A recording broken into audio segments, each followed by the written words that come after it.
The Death Weapon Meister Academy, or DWMA for short. A school dedicated to not only education, but the prevention of Keishans from flourishing and wreaking havoc upon the world. Those who attend do so for a multitude of reasons, some wanting to be heroes, some following in the footsteps of those who came before them, and others simply to learn. But one student has a much grander wish than any of them, a sole desire that burns within her like a raging fire. She is a demon weapon who hails from a disgraced family. As she grew up, she was told the story of a noble and valiant princess who rose up to slay a knight who had become a demon, never knowing the truth about this tale until she was older. This was the foundation of her ultimate goal. Everything that she would strive for, everything that she was willing to do, sparking from one resolute desire. She would even refuse to pair with potential meisters, regardless of power or compatibility. That is how serious she was, because she wanted to be wielded by a princess.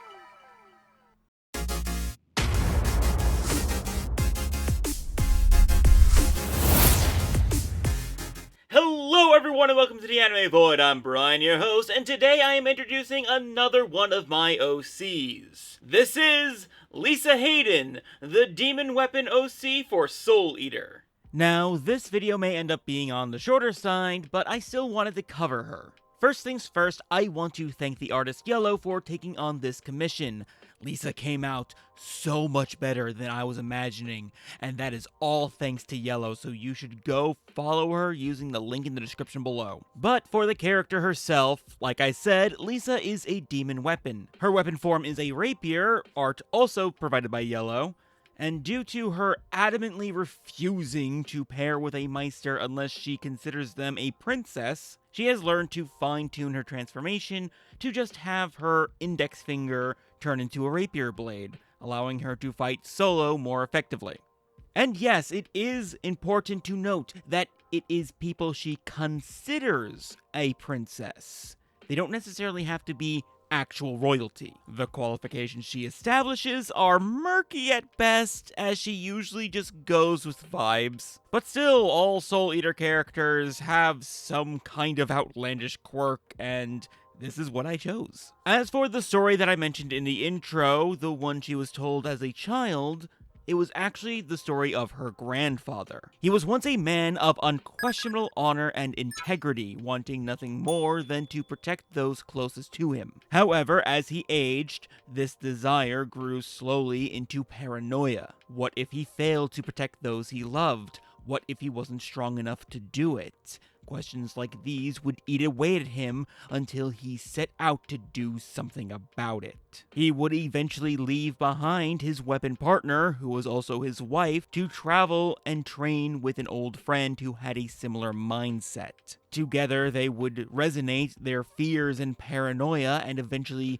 begin walking down the path of the Keishin and start to rampage. Word of this soon spread, and of course, the DWMA was called into action. The two were quite formidable, actually, and they ended up taking down many of those who stood in their way, until one young girl stood before them, steadfast. Despite clearly being a fresh student, she did not yield, holding her weapon at the ready. It was the Meister's daughter, Lisa's mother. He would come to his senses, unable to attack one that he had once sworn to protect, but his partner did not hold that sentiment and lashed out. In a desperate final act, the man would protect his daughter, fighting his own weapon with his bare hands. Ultimately, he would end up dying in this fight, but his daughter would be able to run the weapon through, putting an end to the would-be Keishans. And for a while, when Lisa was told this story, she would only think of it as a fairy tale,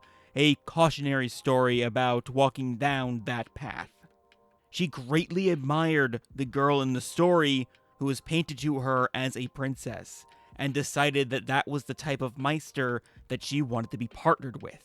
Even after learning the truth about the dark stain on her family's history, that didn't really change anything. She didn't much care for redeeming her family either. What's done was done, and she just wanted her princess, damn it. To that end, she goes about with a very knightly persona, or at least what she considers that to be. This makes her a rather charming and chivalric, if I'm pronouncing that correctly, young woman, though it is to the point of being quite the ham and cheese sandwich at times. Her method of flirting is to wax poetic and go through the song and dance of old-fashioned courtship. And yes, her stubbornness to not be paired with a non-princessy meister is a nearly immovable wall, which will definitely cause problems. It will take a lot to make her budge on that, like it would have to be full-on, genuine life or death.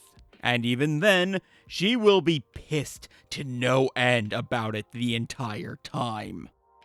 But these are the building blocks to my Soul Eater OC Lisa Hayden. She's not a character that I have a lot of stories in mind about. Hell, I don't even have a concrete vision of her Meister. But I do like this character a lot, especially with how her art came out. Again, Yellow did such an amazing job, I am this close to simping for my own damn character.